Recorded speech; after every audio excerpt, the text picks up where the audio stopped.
Shalom. My name is Ron Warren with the Nuggets of the Torah. This week's teaching is the 9th Parsha, and it's called Vayeshev, and he dwelt. In Genesis chapter 37, verse 2, it reads, "This is the account of Jacob," and yet it starts with the life of Joseph. And the rest of the book of Genesis, 𝗵ṛishit, will cover the life of Joseph. Now consider this.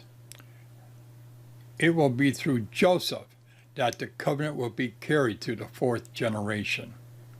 It will be through Joseph that we learn what a suffering servant looks like. It will be through Joseph that we wind up learning what the fear of God is like in a life. It will be through Joseph that we will learn both betrayal and unconditional forgiveness looks like. It will be through Joseph that we learn what it's like to bear false accusations and stand silently in the face of it like a lamb before the shearers. It will be through Joseph that we will learn what both experiencing bondage and being miraculously delivered from bondage looks like. And it will be through Joseph that we will discover what redemption looks like. And without this information, how do you know what a covenant lifestyle would be like? You know, the story of Joseph is not an allergy, nor is it a shadow, nor is it a symbol. He is a real character, and his adventures and misadventures are his own. But this story of Joseph also connects to the Messiah that is expected to come. Why? God is the author of salvation for both then and now. The story of Joseph foreshadows the story of the Messiah so much because both stories are similar. They both tell the story of God raising up a Savior for the salvation of Israel.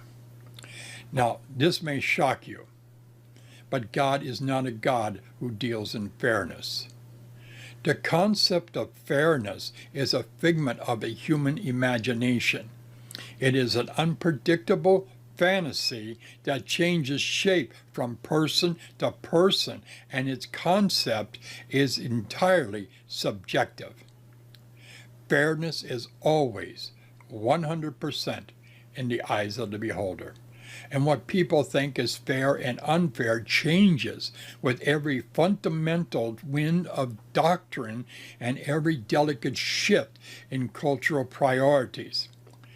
Fairness is a moral standard, and therefore if the attitude of the majority of the people of a culture shifts in the issue of what they think is morally looks right to them, then what's going to happen is that society's definition of fairness is also going to change.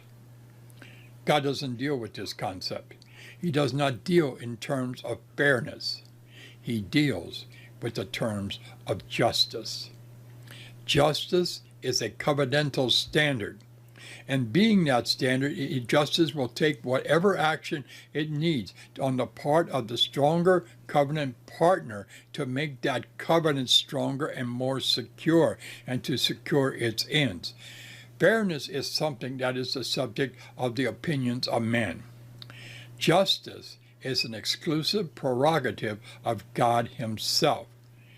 And justice is dependent upon divine perception. That's why justice is so superior to fairness. God has the advantage of purity of motive and cross-generational vision. You know, the question should never be whether something is or is not fair. Instead, the question is how God would have you to respond justly to what offends and wounds your sense of fairness. To do justice instead of resorting to some human image of trying to dole out what will be perceived as others as fairness is one of the challenges that God uses to cause the death of our flesh every day we live on the planet Earth. We are supposed to give up our ideas of fairness, morality, good, evil, right, and wrong in exchange for His will in every situation. All human opinions, attitudes, and judgments regarding these subjects are vanity. Reuben, Simeon, Levi, Judah, and company are going to learn in this week's Torah portion that self-interest will blind them and raw emotions will cloud their perception. But how about you? Are all of your opinions, attitudes, and judgments about the people and situations any better than those of Joseph's brothers about that dreamer? Shalom.